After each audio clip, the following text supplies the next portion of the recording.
நீங்கள்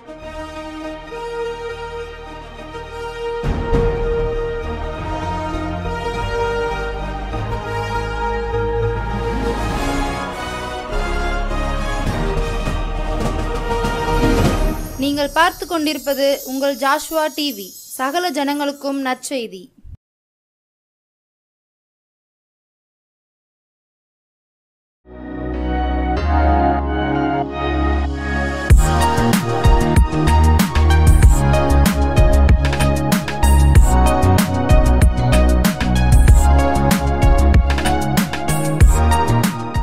ஆண்டவரும் இரட்சகருமாகிய இயேசுவின் நாமத்தினாலே ஜாஷ்வா டிவி அனைவருக்கும் அன்பின் சமாதான வாழ்த்துக்களை தெரிவித்துக் கொள்கிறோம். இந்த நாளிலும் கர்த்தருடைய வார்த்தையை கேட்கும் முன்பாக ஒரு நிமிடம் கண்களை மூடி ஜெபிப்போமா. அப்பா பிதாவே, உம்மை துதிக்கிறோம் ஆண்டவரே, சோத்திருக்கிறோம் அப்பா. ஆண்டவரே, இந்த நற்செய்தி நேரம் வழியாக உங்கள் பிள்ளைகளுக்கு நீங்கள் என்ன பேசுகிற என்பதை கேட்க ஆசையோடு வாஞ்சியோடு இருக்கிற பிள்ளைகள் உள்ளத்தில் நீர் பேசும் ஆவியானவரே, நீர்க்கிரியை நடப்பிப்பீராக. உடைய வார்த்தைகள் அக்கினி பொறியாகவும் கண்மலையின் நொறுக்கு சம்மட்டியாக கடந்து வருவதாக கேட்கிற உள்ளங்களை ஆற்றுவீராக, தேற்றுவீராக, நீரே பேசுவீராக, வழி நடத்தும் இயேசுவின் மூலம் ஜெபிக்கிறோம் நல்ல பிதாவே, ஆமேன் ஆமேன். பிரியமானவர்களே, இந்த நாளிலும் தேவன் உங்களோடு பேசும்படியாக கொடுத்த தலைப்பு தயை செய்யும் தேவன். அதாவது நமக்கு தயை கிடைக்குமா? உலக காரியங்களில், நம்முடைய பிள்ளைகளுடைய படிப்பில், தொழிலில், உலக வாழ்க்கையில், அன்றாட நிகழ்வுகளில் நம்முடைய தேவைகள் சந்திக்கப்படுவதற்காக, நம்முடைய காரியங்கள் வாய்க்கப்படுவதற்காக நாம் மனுஷர்களுடைய தயவுகளை நாடி செல்கிறோம். நம்முடைய காரியங்கள் இவர்கள் மூலம் நடந்து விடாதா என்று சொல்லி நாம் என்ன செய்கிறோம்? மனுஷர்களை நாடி செல்கிறோம். பலவிதமான முயற்சிகளை நாம் எடுக்கிறோம். ஆனால் இன்று ஆண்டவர் சொல்கிறார், நான் உனக்கு தயை செய்வேன், தயை செய்யும் தேவனாக நான் இன்று வாழ்க்கையில் கடந்து வந்திருக்கிறேன் என்று ஆண்டவர் சொல்கிறார். நீங்களும் பல்வேறு காரியங்களை குறித்து முயற்சி எடுத்து கொண்டிருக்கலாம். பல்வேறு பிராயச்சித்தங்களை நீங்கள் செய்து கொண்டே இருக்கலாம், முயற்சிகள் எடுத்துக்கொண்டே இருக்கலாம். இந்த காரியங்கள் எப்படி வாய்க்கும்? இவர்கள் மூலமாக நடந்து விடாதா? இப்படி ஒரு காரியம் நடந்தால் நல்லா இருக்காதா என்று சொல்லி நினைத்து அதற்கான முயற்சிகள் எடுத்துக்க உங்களை பார்த்து ஆண்டவர் சொல்லுகிறார், அன்பு மகளே, மகளே, கலங்காதே, நான் உனக்கு தயை செய்யும்படியாக இன்று உன் மத்தியில் கடந்து வந்திருக்கிறேன் என்று ஆண்டவர் சொல்லுகிறார். பிரியமானவர்களே, வேதத்தில் கூட பரிசுத்தவான்களுக்கு தேவன் தயை பாராட்டி அநேக காரியங்களை செய்திருக்கிறார். அதை கூட நாம் பார்த்தோமானால் அது சோர்ந்து போய் துவண்டு போய் இருக்கிற உங்கள் வாழ்க்கை கூட அது ஒரு புத்துணர்ச்சி தருவதாக இருக்கும். அதனுடைய சம்பவங்கள் அதை நாம் சிறிது நேரம் அதை குறித்து நாம் பார்க்க இருக்கிறோம். ஆவியானவர் பேசுவாராக. ரூத் சரித்திர புத்தகம் 4வது அதிகாரம் வசனம் 14. ரூத் 4:14. அப்பொழுது ஸ்திரீகள் நகோமியை பார்த்து, சுதந்திரவாளி அற்றுப்போகாதபடிக்கு இன்று உனக்கு தயை செய்த கர்த்தருக்கு சோத்திரம். இந்த சம்பவம் நம்ம எல்லாருக்கும் ஒரு தெரிந்த சம்பவம். நகோமி அவளுடைய பஞ்சம், இஸ்ரவேலில் பஞ்சம் ஏற்பட்டதனால் மோவாப் தேசத்துக்கு செல்கிறாள். அங்கு கணவனை இழக்கிறாள். பின்பு அருமையான 2 குமாரான மக்லோன், கிளியோன் 2 பேரையும் இழந்து எல்லாவற்றையும் இழந்த சூழ்நிலையில் அவள் தன்னுடைய தேசத்துக்கு திரும்பி வருவதற்காக அவள் பிரயாணப்படுகிறாள். அப்பொழுது 2 மருமக்கள் மாறும் அவள் கூட வரும் பொழுது அவள் சொல்லுகிறாள், இனிமேல் என் வாழ்க்கை இப்போ வெறுமையானதாக இருக்கிறது, அது இனிமேல் கட்டப்பட்டு உங்களுக்கு நான் பிள்ளைகளை பெற்று அதெல்லாம் சாத்தியப்படாத காரியம் என்று சொல்லும் பொழுது, நீங்கள் உன் தகப்பன் வீட்டு கூட நீங்கள் சந்தோஷமாக இருங்கள் அப்படின்னு சொல்லும் பொழுது மூத்தவள் ஒர்பாள் நகோமியை முத்தமிட்டு கடந்து செல்கிறாள். ஆனால் ரூத்தோ நகோமியை பற்றி கொண்டவளாக கடந்து வருகிறாள். பிரியமானவர்களே, ஆனால் அங்கு பார்க்கிற சூழ்நிலை வெறுமை, எதுவுமே இல்லாத சூழ்நிலை, வறுமை, தனிமை. 2 ஸ்திரீகள், கணவர் இல்லை, எல்லாம் இல்லை இல்லை இல்லை என்ற சூழ்நிலையே அங்கு காணப்படுகிறது. ஆனாலும் அந்த சூழ்நிலையில் அந்த மருமகள் நகோமி, அந்த ரூத்து போவாஸ் வயல்வெளிக்கு கடந்து செல்கிறாள். அப்படியாக அங்கு போகிற வேளையிலே கர்த்தர் அவளுக்கு அந்த போவாஸ் கண்கள் என்ன செய்கிறார்? தயவு கிடைக்க பண்ணுகிறார். அந்த வேலைக்காரிகளோடு இருந்து அவள் என்ன செய்கிறாள்? வேலை செய்கிறாள். அப்போதாக நகோமி சில ஆலோசனைகளை அங்கு ரூத்துக்கு சொல்லுகிறாள். அதை அந்த ரூத்தும் அப்படியே கேட்கிறாள். அப்படியே அந்த தேவ திட்டம் ரூத் ரூத்தின் வாழ்க்கையில் நிறைவேறுகிறது. அப்படியாக அவள் அங்கே போவாஸ், அந்த வயல்வெளிக்கு எஜமானாகிய போவாஸ் அவர் என்ன செய்கிறார் என்றால், அந்த ரூத்து அப்படி தன்னுடைய மனைவியாக என்ன செய்கிறாள், ஏற்றுக்கொள்கிறார். ஏற்றுக்கொண்டது பிறகு அவருக்கு தான் ஒரு குழந்தை பிறக்கிறது. அதை வாழ்த்தி தான் இங்கு எல்லாரும் அந்த நகோமியை பார்த்து சொல்கிறார்கள், உனக்கு தயை செய்த கர்த்தருக்கு சோத்திரம்.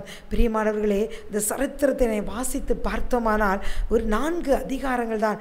2 பெண்மணிகள் இதில் முக்கியமானவர்களாக காணப்படுகிறார்கள். அவர்களால் எதுவும் செய்ய முடியாது. இந்த சூழ்நிலையில் கர்த்தர் அவர்களுக்கு என்ன செய்கிறார், தயை பாராட்டுகிறார். அப்படியாக அந்த ரூத் இவளை பின்தொடர்ந்து வருகிறாள். அப்படியாக அவள் என்ன செய்கிறாள், சரியாக போவாஸ் நிலத்துக்கு தயை பாராட்டி கர்த்தரே அங்கு அழைத்து செல்கிறாள். அவளும் அறியாத தேசம், தெரியாத மொழி, அந்த இடத்துல அந்த வேலைக்காரர்களோடு இருந்து ஐக்கியப்பட்டு என்ன செய்கிறாள், உழைக்கிறாள், உண்மையாக இருக்கிறாள். அவளுடைய வழி மாறி போகாமல் அவளுடைய மாமிக்கு அடங்கி இருந்து அவள் கர்த்தருக்கு பயப்படுகிறவள் இருந்ததனால் கர்த்தருடைய தயவு அந்த ரூத்துக்கு செல்லும் இடங்கள்லாம் கிடைக்கிறது. அந்த ரூத்து மூலமாக நகோமியின் வாழ்க்கை என்ன செய்யப்படுகிறது, கட்டப்படுகிறது. எல்லாரும் சொல்கிறார்கள், இவளுடைய பேர் சுதந்திரவாளி அற்று போகாதபடி இன்று உனக்கு தயை செய்த கர்த்தர் தான் உனக்கு இந்த தயை செய்திருக்கா என்று சொல்லி என்ன செய்கிறாங்க, ஸ்திரீகளெல்லாம் பக்கத்தில் இருக்கிற ஸ்திரீகள்லாம் என்ன செய்கிறாங்க, நகோமியை வந்து ஆசீர்வதிக்கிறாங்க. முதல் அதிகாரத்தில் பார்த்தோமானால், என்ன நகோமி என்று சொல்லாதீர்கள், சர்வ வல்லவர் தாமே எனக்கு கசப்பை கட்டளையிட்டார் என்று சொல்லி கூட அவள் வேதனையோடு சொல்லுகிறாள். அதை பார்த்து கூட எல்லாரும் பரிதாபப்பட்டு கடந்து சென்றிருப்பார்கள். ஆனால் இப்பொழுது பார்த்தோமானால் இந்த வசனத்தில் அயல் வீட்டுக்காரர்களாக வந்து அந்த ஸ்திரீகள் எல்லாம் சூழ்ந்து நகோமியை ஆசீர்வதிக்கிறாள். உனக்கு தயவு செய்தார் கர்த்தர் தான் இதை செய்ய முடியும், அவர் தான் உனக்கு இதை செய்திருக்கிறார். ஒன்றுமே இல்லாத அவளுடைய சூழ்நிலையில் கர்த்தர் உனக்கு நல்ல மருமகளை கொடுத்து அவள் மூலமாக உன் வாழ்க்கையை கட்டும்படியான கிருபையை கர்த்தர் கொடுத்திருக்கிறார் என்று சொல்லி எல்லாரும் ஆசீர்வதிக்கிற ஒரு பாத்திரமாக நகோமி அங்கே மாறுகிறாள். ரூத்து வாழ்க்கையும் அப்படியாக மாறுகிறது. பிரியமானவர்களே, பார்த்து கொண்டிருக்கிற உங்கள் வாழ்க்கையில் கூட இப்படியாக எதுவுமே இல்லாத சூழ்நிலை, வெறுமை, எப்படி என்னுடைய காரியங்கள் என்று சொல்லி நீங்கள் மனுஷிகமான எண்ணங்களோடு நீங்கள் அப்படியே புலம்பி கேள்விக்குறிகளோடு இருக்கலாம். இங்கே உங்களுக்கு உதாரணமாகத்தான் நகோமியுடைய சம்பவங்கள் எழுதப்பட்டுள்ளது. நகோமிக்கும் ரூத்துக்கும் தயை பாராட்டி மற்றவர்கள் எல்லாம் அவளை ஆசீர்வதித்து அவளை வாழ்த்துகிற அந்த கிருபை அவளுக்கு கிடைத்தது போல உங்கள் வாழ்க்கையிலும் தயை செய்யும்படியாக கர்த்தர் கடந்து வந்திருக்கிறார். அவரை பற்றி கொள்ளுங்கள். அந்த தேவன் உங்களை உங்களுக்கு தயவு பாராட்டி உங்கள் வாழ்க்கையை படிப்படியாக தேவன் உயர்த்தி வேண்டிய நன்மைகளெல்லாம் கொடுத்து மற்றவர்களும் உங்களை ஆசீர்வதிக்கும்படியாக, உங்களை பார்த்து ஆசீர்வாதமான வார்த்தைகளை சொல்லும்படியாக நிச்சயமாக தேவன் உங்களுக்கு தயை பாராட்டுவார். அந்த தயை பாராட்டுகிற நல்ல தேவனை நீங்களும் பற்றி கொள்ளுங்கள். ரூத்து இந்த நகோமியோட வாழ்க்கை வெறுமையாக இருந்தது. அவருடைய குமாரர்கள் சந்ததியெல்லாம் அற்று போயிற்று. ஆனால் அதில் இருந்து அந்த சந்ததியிலிருந்து இயேசு கிறிஸ்துவே வரும்படியாக தயை பாராட்டின தேவன், அந்த சந்ததியை தழைக்கும்படியாக தயை பாராட்டின தேவன் உங்கள் வாழ்க்கையிலும் தயை பாராட்டுவார். என் சந்ததி, என் குழந்தை இல்லையே, அவ்வளவுதான், என்னோடு கூடயே என்னோட சந்ததி மடிந்துவிடும் அப்படின்னு சொல்லி வேதனையிலும் கலக்கத்தோடும் இருக்கிறீர்களா? ஆண்டவர் உங்களுக்கும் தயை பாராட்டுவார். உங்கள் சந்ததி செழித்தோங்கும். அன்று நகோமியின் சந்ததியே தயை பாராட்டின தேவன் இன்று உங்கள் சந்ததிக்கும் தயை பாராட்டி உங்கள் சந்ததி வானத்து நட்சத்திரங்களைப் போல பிரகாசிம்படியாக கர்த்தர் கிருபை செய்வாராக. உங்கள் வாழ்க்கையில் எண்ணி முடியாத நன்மைகளை தேவன் இந்த தயவு பாராட்டி செய்தருள்வார். தயை செய்யும் தேவனை நீங்கள் பற்றி கொள்ளுங்கள். அடுத்ததாக நாம் பார்த்தோமானால், ஒரு மனுஷனுக்கு கூட ஆண்டவர் கண்களில் தயவு கிடைத்தது யார் என்று பார்த்தோமானால் நெகேமியா ஒரு ஜப வீரன். இந்த நெகேமியாவுக்கு என்ன தயை கிடைத்தது அப்படின்ட்டு நாம் பார்த்தோமானால், நெகேமியா 2வது அதிகாரத்தில் அந்த காரியங்கள் எழுதப்பட்டுள்ளது. இவன் வந்து அர்த்தசாஸ்டா ராஜாவுக்கு இவன் என்ன செய்கிறான், பான பாத்திர காரனாக இருக்கிறான். ஒரு நாள் ராஜா இவனை கவனித்து பார்க்கிறார். அங்கு நெகேமியா 2வது அதிகாரம் 2வது வசனத்தில் அந்த சம்பவம் அங்கு சொல்லப்பட்டுள்ளது. ராஜா கேட்கிறா, நீ துக்கமுகமாக இருக்கிறேயே, உனக்கு வியாதி ஒன்றும் இல்லையே, ஏன் இப்படி இருக்கிறாய் என்று சொல்லி அவனுடைய முக காரியங்களை எல்லாம் அறிந்து அவனுடைய உள்ளத்தின் காரியங்களை அவர் ஆராய்ந்து பார்த்தவராக, நேற்று இருந்தது போல இந்த மனுஷன் இல்லையே என்று சொல்லி அதை நன்கு ஆராய்ந்த ராஜா, கவனித்து பார்த்த ராஜா அவனை பார்த்து கேட்கிறார். அப்பொழுதுதான் அவன் சொல்லுகிறார் ராஜாவை நோக்கி, நெகேமியா 2:3, ராஜா என்றைக்கும் வாழ்க, என் பிதாக்களின் கல்லறைகள் இருக்கும் ஸ்தலமாகிய நகரம் பாழானதும் அதன் வாசல்கள் அக்கினியால் சுட்டரிக்கப்பட்டதுமாய் கிடக்கும் பொழுது நான் துக்கமுகத்தோடு இராதிருப்பது எப்படி? நான் இருந்த தேசம் பாழாய் கிடக்கிறது, அக்கினியால் சுட்டரிக்கப்பட்டு கிடக்கிறது, நான் எப்படி சந்தோஷமாக இருக்க முடியும் அப்படின்னு சொல்லி ராஜாவிடம் ஒரு கேள்வி அங்கு வைக்கிறார். அப்போ ராஜா கேட்கிறார், என்ன செய்ய வேண்டும்னு சொல்லும் பொழுது அங்கு நெகேமியா கேட்கிறார், எனக்கு ஒரு அனுமதி கொடும், நான் போய் என்னுடைய சொந்த தேசத்தில் போய் என்ன செய்ய வேண்டும், எல்லாம் பழுதாய் கிடக்க காரியங்கள், அலங்குங்கள், பட்டணங்களாம் சுட்டரிக்கப்பட்டு கிடக்கிறது, அதையெல்லாம் சீர்படுத்தி நான் எல்லாம் திருத்தி என்ன செய்ய வேண்டும், அலங்கத்தை கட்ட வேண்டும், என்னுடைய தேசம் பாழாய் கிடக்கிறது என்று சொல்லும் பொழுது கூட அங்கு கர்த்தர் அந்த அர்த்த சாஸ்திர ராஜாவின் கண்களில் நெகேமியாவுக்கு தயை கிடைக்க பண்ணுகிறார். அதாவது 2வது தயை என்னன்னு பார்த்தோமானால், அலங்கம் கட்டுவதற்கு, ஆலயத்தை கட்டுவதற்கு ஒரு தயை கிடைக்க தேவன் நெகேமியாவுக்கு பண்ணுகிறார். பிரியமானவர்களே, நீங்களும் கூட இன்று துக்கமுகமாக இருக்கலாம். என்னுடைய அலங்கமெல்லாம் இடிந்து கிடக்கிறது, என் குடும்பம் வெளியே பார்ப்பதற்கு நன்றதாக இருக்கிறது, ஆனால் உள்ளுக்குள்ள என் மனைவி சரியில்லை, என் கணவர் சரியில்லை, என் பிள்ளைகளுடைய வாழ்க்கை இப்படியெல்லாம் தாறுமாறானவைகளாக இருக்கிறது, எதுவும் வெளியே சொல்ல முடியாத காரியங்கள், ஐயோ அலங்கோலங்கள் என் குடும்பங்களில் கிடக்கிறது, என் குடும்பங்கள் இடிக்கப்பட்டு அது சிதறி போய் கிடக்கிறதே என்று சொல்லி கூட நீங்களும் அங்கே துக்க முகத்தோடு இருக்கலாம். என் குடும்பம் எப்படி கட்டப்படும், என் பிள்ளைகள் வாழ்க்கை எல்லாம் எப்படி சரியாகும் என்று சொல்லி துக்க முகத்தோடு நீங்கள் இருக்கலாம். நீங்கள் இந்த துக்கத்திலே இருந்து அதையே நினைத்து நினைத்து புலம்பாதபடிக்கு தேவனிடத்தில் வாருங்கள். உங்களுக்கு தயை செய்யும்படியாக, உங்கள் குடும்பம் என்கிற அலங்கத்தை கட்டும்படியாக இயேசு கிறிஸ்து என்று கடந்து வந்திருக்கிறார். அவரிடத்தில் ஓடி வாருங்கள், அவர் உங்களுக்கு தயை செய்வார். பிரியமானவர்களே, அப்படியாக நெகேமியா ராஜாவிடம் அனுமதி பெற்றுக்கொண்டு அவர் கடந்து அலங்கத்தை கட்ட செல்லும் பொழுது கூட பார்த்தால் அங்கு பல்வேறு விதமான தடைகள் வருகிறது. அதை நெகேமியா 4ஆம் அதிகாரத்தில் பார்த்தோமானால் அந்த அலங்கத்தை கட்டுகிற செய்தியை 4:1 சன்பல்லாத் கேட்டபொழுது அவன் கோபித்து எரிச்சலடைந்து யூதரை சக்கந்தம் பண்ணி அவன் குடும்பம் கட்டப்படுதுன்னு, அந்த அலங்கம் கட்டப்படுதுன்னு தெரிஞ்சதும் சன்பல்லாத்து தொபியாவுக்கு என்ன வருகிறது, எரிச்சல், கோபம். அவங்க பண்ணி அந்த அலங்கத்தை எப்படியாக அது கட்டுவதை தடை செய்ய வேண்டும் என்று வருகிறார்கள். ஆனால் அதை தடுக்க முடிந்ததா? இல்லை. அந்த அலங்கத்தை கட்டுகிறதுக்கு தயை செய்தவர் யார்? சர்வவல்ல தேவன். அவர் சும்மா விடுவாரா? எல்லா தடைகளையும் மீறி ஜனங்களுக்குள்ள ஒரு மனதை கொடுத்து அங்கு நாம் பார்த்தோமானால் அந்த ஜனங்கள் எப்படி அந்த அலங்கத்தை கட்டுகிறார்கள் என்று பார்த்தோமானால், ஒரு கையில் ஈட்டி, ஒரு கையில் நெகேமியா 4:17 அலங்கத்தை கட்டுகிறவர்களும் சுமை சுமக்கிறவர்களும் சுமை ஏற்றுகிறவர்களும் அவரவர் ஒரு கையினாலே வேலை செய்து மறு கையினாலே ஆயுதம் பிடித்திருந்தார்கள். அப்படியாக ஒரு கையில் வேலை, மறு கையில் ஆயுதத்தை வைத்து கொண்டு அவர்கள் என்ன செய்தார்கள், அலங்கத்தை அங்கு 52 நாளில் நேர்த்தியாய் சிறப்பாய் அவர்கள் கட்டி முடித்தார்கள். அலங்கத்தை கட்டும் பொழுது தேவன் தயவு பாராட்டினாலும் அநேக பிரச்சனைகள் வந்தது.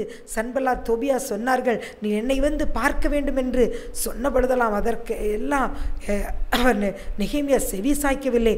எனக்கு பெரிய வேலை இருக்கிறது என்று சொல்லி அவன் அந்த வேலையை சந்தோஷத்தோடு அவன் என்ன செய்தான். அங்கு ஒரு கூட்ட ஜனங்களை ஆண்டவர் அது அவனோடு இணைந்து செய்யும்படியாக தயவு கிடைக்க பண்ணினார். அலங்கம் சிறப்பாக கட்டி முடிக்கப்பட்டது. பிரியமானவர்களே, அதே போல தான் இன்றைக்கு கூட உங்கள் வாழ்க்கை என்னும் உங்கள் குடும்பத்தை நீங்கள் கட்டுறதுக்கு தீர்மானித்து ஜெபிக்கிறதுல ஆண்டவர் கரத்தில் கொடுத்து எப்படியாகிலும் என் குடும்பம் கட்டப்பட வேண்டும் என்று நீங்கள் பிரயாசம் எடுத்து வாசம் பண்ணி பிரிந்து கிடக்கிற என் குடும்பம் இணைய வேண்டும், என் மகளின் குடும்பம் இணைய வேண்டும், இன்றும் என் அருமையானவர்களின் குடும்பம் கணவன் மனைவியெல்லாம் பிரிந்து கிடக்கிறார்களே, இப்படியாக பிள்ளைகள் ஒரு பக்கமாக இருக்கிறதே, இதற்காக நான் பிரயாசம் எடுத்து ஜெபிக்கிறேன் என்று சொல்லி நீங்கள் அநேக முயற்சிகளை எடுக்கும்போது கூட இந்த சன்பல்லா தொபியாக்கள் எழும்பலாம். அவர்கள் என்ன செய்தார்கள்? எரிச்சல் வந்தது, கோபம் வந்தது, சக்கந்தம் பண்ணாங்க, வேலையை தடுத்தார்கள். இப்படி சத்துரு உங்கள் குடும்பம் என்னும் அல்லங்கம் கட்ட விடாதபடிக்கு அநேக தடைகளை கொண்டு வரலாம். ஆனால் ஆண்டவர் ஒரு கற்றுக் கொடுக்கிற ஒரு காரியம் நெகேமியா 4:17 பின்பகுதியில் சொன்னது, ஒரு கையில் வேலை மறு கையில் ஆயுதம். உலக வேலையை நீங்கள் பார்த்து கொண்டு இருந்தாலும் எந்த வேலை செய்தாலும் மறுபுறத்தில் துதி என்னும் ஆயுதம், ஜெபம் என்னும் ஆயுதம், இயேசுவின் ரத்தம் என்னும் ஆயுதம், இயேசுவின் நாமம் என்னும் ஆயுதம், இதை நீங்கள் வைத்து கொண்டு நீங்கள் ஜெபிக்கும் பொழுது உங்கள் குடும்பம் என்னும் அலங்கமும் கட்டப்படும். நிச்சயம் கர்த்தர் தயை செய்வார். அவர் வார்த்தை ஒரு நாளும் அது வெறுமையாய் திரும்பி வருவதில்லை. உங்கள் குடும்பம் என்னும் அலங்கத்தை தேவன் கட்டுவார். நீங்கள் அவருடைய ராஜ்யத்தை கட்டுவதற்கு நீங்கள் தீர்மானம் எடுங்கள். நம் தேசத்தில் பல்வேறு காரியங்கள் நடக்கிறது. அநேக அருவருப்புகள், ஆண்டவருக்கு பிரியமில்லாத காரியங்கள் பலுகி பெருகி கிடக்கிறது. பாவம் அப்படியாக ஜனங்கள் தண்ணீரை போல பருகுகிறார்கள். எங்கு பார்த்தாலும் அது சூழ்நிலைகள் எல்லாம் வித்தியாசமானதாக இருக்கிறது. தேவன் அருவருக்கிற காரியங்கள் அநேகரும் தேசத்தில் கிடக்கிறது. நெகேமியாவை போல நீங்களும் நம்முடைய தேசத்தில் ஆண்டவருடைய ராஜ்யம் கட்டப்பட வேண்டும் ஆண்டவரே சொல்லி மனபாரத்தோடு எப்படி நெகேமியா ஜெபிக்கும் பொழுது ஒரு தயவு அங்கு ராஜா கண்களில் கிடைத்து அலங்கம் கட்டப்பட்டதோ, இன்றைக்கு ஆண்டவர் உங்களையும் நெகேமியாக்களாக நீங்கள் எழும்ப வேண்டும். நிச்சயம் தேவன் உங்களுக்கு தயை பாராட்டுவார். உங்களை கண்டு உங்கள் பகுதியில் என்னென்ன காரியங்கள் எல்லாம் அது சிதறி சின்னாபின்னமாக இருக்கிறதோ அதையெல்லாம் தேவன் சரிப்படுத்தும்படியாக உங்களை தேவன் தெரிந்தெடுத்திருக்கிறார். தெரிந்தெடுத்த தேவன் உங்களுக்கு தயை பாராட்டுவார். நீங்கள் தேசத்துக்காக பாரம் கொண்டு ஜெபியுங்கள். நம் தேசத்தில் கிடக்கிற காரியங்கள் எல்லாம் சீராகி தேவனுடைய ராஜ்யம் அது கட்டப்பட வேண்டும். ஆண்டவரின் வருகைக்கு ஜனங்கள் ஆயத்தப்படுத்த வேண்டும். ஆயத்தப்படுத்துகிற பொறுப்பை தேவன் உங்கள் கையில் கொடுத்திருக்கிறார். அந்த காரியத்தை முன்னிருந்து நீங்கள் செய்யுங்கள். தயை செய்யும் தேவன் அதற்கு உங்களுக்கு ஆண்டவர் உதவி செய்வார், தயை பாராட்டுவார். முதலாவது பார்த்தோம் சந்ததிக்கு தயை செய்த தேவன் என்று பார்த்தோம். இரண்டாவதாக அலங்கத்தை கட்ட தயை செய்கிற தேவன் என்று நாம் பார்த்தோம். இதே போல தான் பிரியமானவர்களே, அடுத்ததாக ஒரு காரியம், ஜனங்களை எதிரியிடமிருந்து காப்பாற்ற தேவன் தயை பாராட்டுகிறார். எஸ்தர் புஸ்தகத்தை நாம் எடுத்துக்கொண்டோம். 2வது அதிகாரம் 9வது வசனம், அந்த பெண் அவன் பார்வைக்கு நன்றாய் இருந்ததினால் அவளுக்கு அவன் கண்களிலே என்ன செய்தது? தயை கிடைத்தது. எஸ்தர் ராஜாத்திக்கு ஆண்டவர் அந்த அகாஸ்வேரு ராஜா கண்களில் தயை கிடைக்கிறது. அவள் ஒரு தாயும் தகப்பனுமற்ற ஒரு பெண்மகள். அவளுக்கு ராஜா கண்களில் தயவு கிடைக்கிறது. அவள் அந்த நாட்டுக்கே ராஜாத்தியாக மாறுகிறாள். அங்கே சொந்த ஜனங்களுக்கு விரோதமாக என்ன செய்கிறது? ஒரு பிரச்சனை வருகிறது.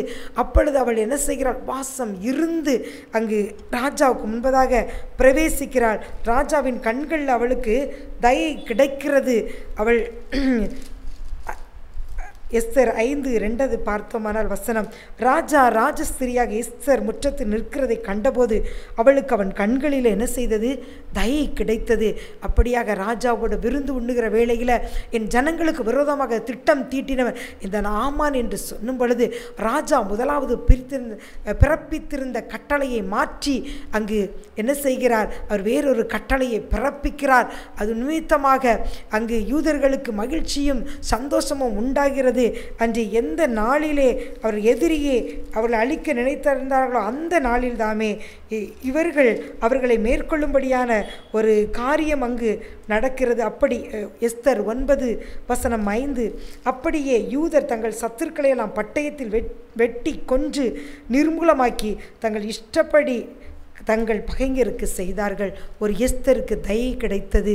அவள் ஜனத்தையே என்ன செய்தால், எதிரியாகிய சத்துருவிடமிருந்து காப்பாற்றினாள். அதுபோல உங்கள் குடும்பங்களை, உங்கள் பிள்ளைகளை அழிக்க துடிக்கிற அந்த சத்துருவின் கையிலிருந்து, கண்ணுக்கு தெரியாத எதிரியாகிய அந்த சாத்தானின் கரங்களிலிருந்து விடுவிக்கும்படியான தயை தேவன் என்று உங்களுக்கு பாராட்டுகிறார். நீங்களும் உபவாசித்து ஜெபிக்கும், உங்களை தாழ்த்தி ஜெபிக்கும் பொழுது தயை செய்யும் தேவன் உங்களுக்கு தயை செய்து எதிரியின் வல்லமையிடமிருந்து உங்களை, உங்கள் குடும்பங்களை தேவன் காப்பாற்றுவார். பிரியமானவர்களே, நீங்கள் கவலைப்படாதீர்கள்.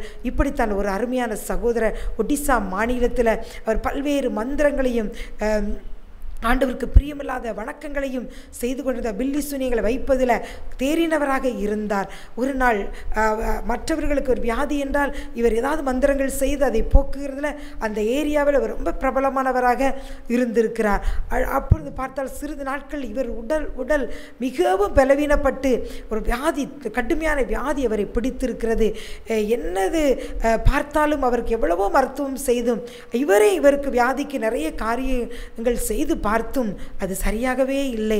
பருகில் இருக்க ஜனங்கள் சொன்னார்களாம், இங்கே ஒரு ஆண்டவருடைய ஆலயம் இருக்கிறது, அங்கே ஊழியக்காரர்கள் இருக்கிறார்கள் என்று சொன்ன பொழுது அவர் அங்கு கடந்து சென்ற வேளையிலே கர்த்தர் அவருக்கு இயேசு என்ன செய்தாராம், நல்ல பரிபூர்ண சுகத்தை கொடுத்தாராம்.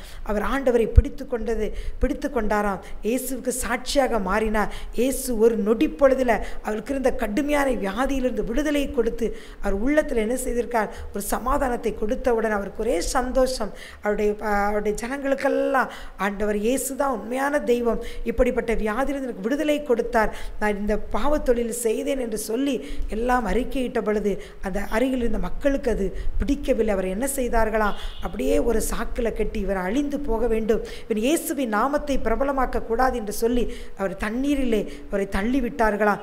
அங்கிருந்தும் என்ன செய்தாரா, கர்த்தர் அவனை காப்பாற்றினாராம். எப்படியோ சில மனிதர்கள் அவருக்கு தயை பாராட்டி அவரை காப்பாற்றினார்களாம். அவர் வீட்டில் குடிநீர் குழாய்களை எல்லாம் துண்டித்து விட்டார்கள். அந்த வீட்டில் இருக்க விடாதபடிக்கு அவரை அழிக்கிறதற்காக அந்த சூழ்ந்திருந்த மக்கள் பல்வேறு மாய தந்திரங்களை கையாண்டார்கள். அவர் காவல் நிலையத்தில் சொல்லி பல்வேறு இடங்களில் சொன்னாலும் அவருக்கு நெருக்கடிகள் அதிகமாகிக்கொண்டே இருந்தது.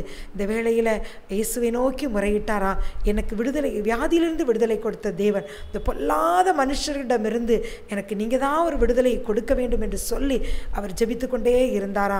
ஒரு நாள் அவர் அந்த ஏரியாவுக்கு, அவர் இருந்த பகுதிக்கு அந்த மாவட்ட ஆட்சித்தலைவர் வரும்பொழுது எனக்கு இப்படியெல்லாம் நெருக்கங்கள் இருக்கிறது என்று அவரிடம் சொன்ன பொழுது அவர் தயை பாராட்டி அவருக்கு வேண்டி என்னென்ன தேவைகளோ, எந்தெந்த தொந்தரவுகளிலிருந்து அவர் விடுதலை பெறணுமோ எல்லாவற்றையும் அந்த ஆட்சியர் செய்து கொடுத்து அவர் சமாதானத்தோடு வாழும்படியாகவும் அவருடைய எதிரிகள் அவருடைய எதுவும் செய்யாதபடிக்கு அங்கு அனுகூலமான ஒரு வாழ்வு வாழ அவர் மூலமாக, அந்த ஆட்சியர் மூலமாக அந்த அருமையான மகனுக்கு ஒரு தயவு கிடைத்ததா. அதை பாராட்டின தேவன் இன்று உங்கள் வாழ்க்கையிலும் எதிரியாய சத்துருவின் கையிலிருந்து உங்களையும் விடுவித்து உங்களுக்கு தயவு செய்யும்படியாக தேவன் வந்திருக்கிறார். நிச்சயமாக உங்களுக்கு தயவு செய்வார். சந்ததியில் தயவு செய்கிற தேவன், அடுத்ததாக அலங்கத்தை கட்டும்படியாக தயவு செய்கிற தேவன், எதிரியிடமிருந்து உங்களையும் உங்கள் குடும்பங்களையும் காப்பாற்றும்படி தயவு செய்கிற தேவன் என்று கடந்து வந்திருக்கிறார். அப்படியே நாம் கண்களை மூடி ஜெபிப்போம். யாருக்கு தயை கிடைக்கும்? நன்மையை தேடுகிறவனுக்கு தயை கிடைக்கும் என்று வசனம் சொல்லுகிறது. நீங்கள் நன்மை இயேசு கிறிஸ்துவை தேடி வந்திருக்கிறீர்கள். உங்கள் வாழ்க்கையில் என்னென்ன காரியங்கள் இயேசுவின் தயை வேண்டுமோ எல்லா தயவையும் ஆண்டவர் இன்று உங்களுக்கு கொடுத்து உங்கள் வாழ்க்கையில் எல்லா குறைவுகளையும் நிறைவாக்கும்படியாக அவர் கடந்து வந்திருக்கிறார். எவ்வளவோ பிரயாசப்படுகிறோம், எங்களுடைய காரியங்கள் மாறவில்லையே, என்னுடைய பிள்ளைகள் காரியம், என்னுடைய குடும்பத்தின் காரியங்கள் இருக்கிறது என்று சொல்லுகிற உங்கள் வாழ்க்கையில் இன்று ஆண்டவரின் தயவு கடந்து வருகிறது. தயவு செய்கிறார் தேவன். எல்லா காரியங்களையும் சன பொழுதிலே தேவன் மாற்றுகிறார். உங்கள் வாழ்க்கையில் அற்புதம் நடக்கும். இயேசு இந்த காரியங்களை உங்கள் குடும்பங்களை நடத்தி கொண்டிருக்கிறார். பெரியவர் பெரிய காரியங்களை செய்து கொண்டிருக்கிறார். அவருக்கு நன்றி மாத்திரம் சொல்லுங்கள். இன்னும் பெரிய காரியங்களை கர்த்தர் உங்களுக்கு தயவு செய்து உங்கள் சந்ததியும் உங்கள் குடும்பங்களையும் வாழ வைத்து உங்களை சந்தோஷத்தினால் மகிழ்ச்சியால் உங்களை நிரப்புவாராக. ஜெபங்கேலும் நல்ல பிதாவே, ஆமீன், ஆமீன்.